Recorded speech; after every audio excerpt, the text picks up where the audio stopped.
kabanata. Nakatayo ako sa malawak na balkonahe. Hawak ang isang tasa ng kape. Humigop ako ng kaunti habang tinatanaw mula sa malayo ang papalapit na karwahe. Ayan na oh. Naririnig niyo? Papalapit ng papalapit. Ang yabag ng mga kabayo, pabilis ng pabilis ng takbo. Habang sakay nito ang isang prinsipeng taga-palasyo. Tila naglaho ang hapdi ng labi, buhat ng paso nung mapagtanto. Ganito yung mga tipo ko. Yung mukhang maghahabol ako. At ang tuluyan siyang makalapit ay tiningala niya ako na para bang isang tala. Tila natigilan at nabuhol lang dila dahil sa katahimikan. Ganito yung mga tipo ko. Yung nonchalant tapos magrarag kapag hindi ako sinusuyo. Akin siyang pinagmasdan.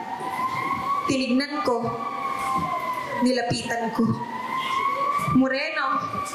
Matangkad. Mukhang nga Ginoo. Brown eyes. May kalaparan lang yung noo. Pero guwapo.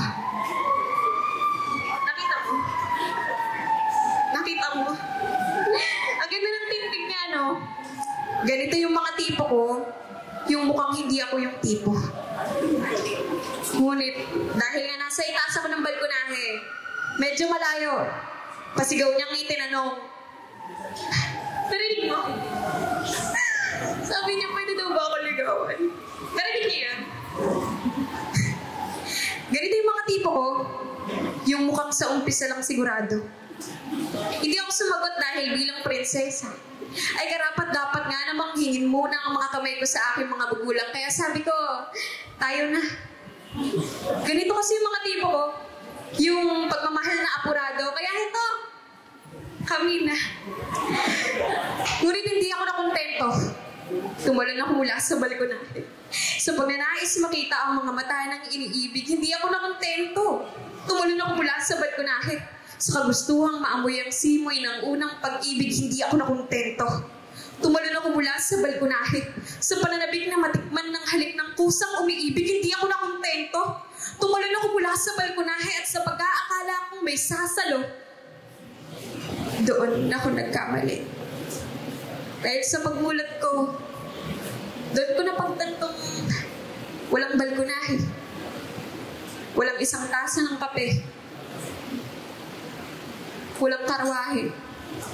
At mas lalong walang prinsipe. Ganun kasi yung mga tipo ko. Yung hindi ko nakikita. Baka sakaling hindi ko rin kakitaan ang dahilan kung sakaling pakitaan. Yung hindi ko nararamdaman.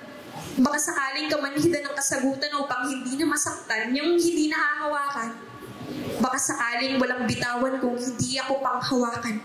Ganun yung mga tipo ko. Yung hindi totoo. Baka sakaling ang pighating naglalambing ay hindi rin totoo. Yung mga tauhang nauuso, nabubuhay lang sa kwento at gawa-gawa lang ng mga manunulat na katulad ko. Ganun yung mga tipo ko.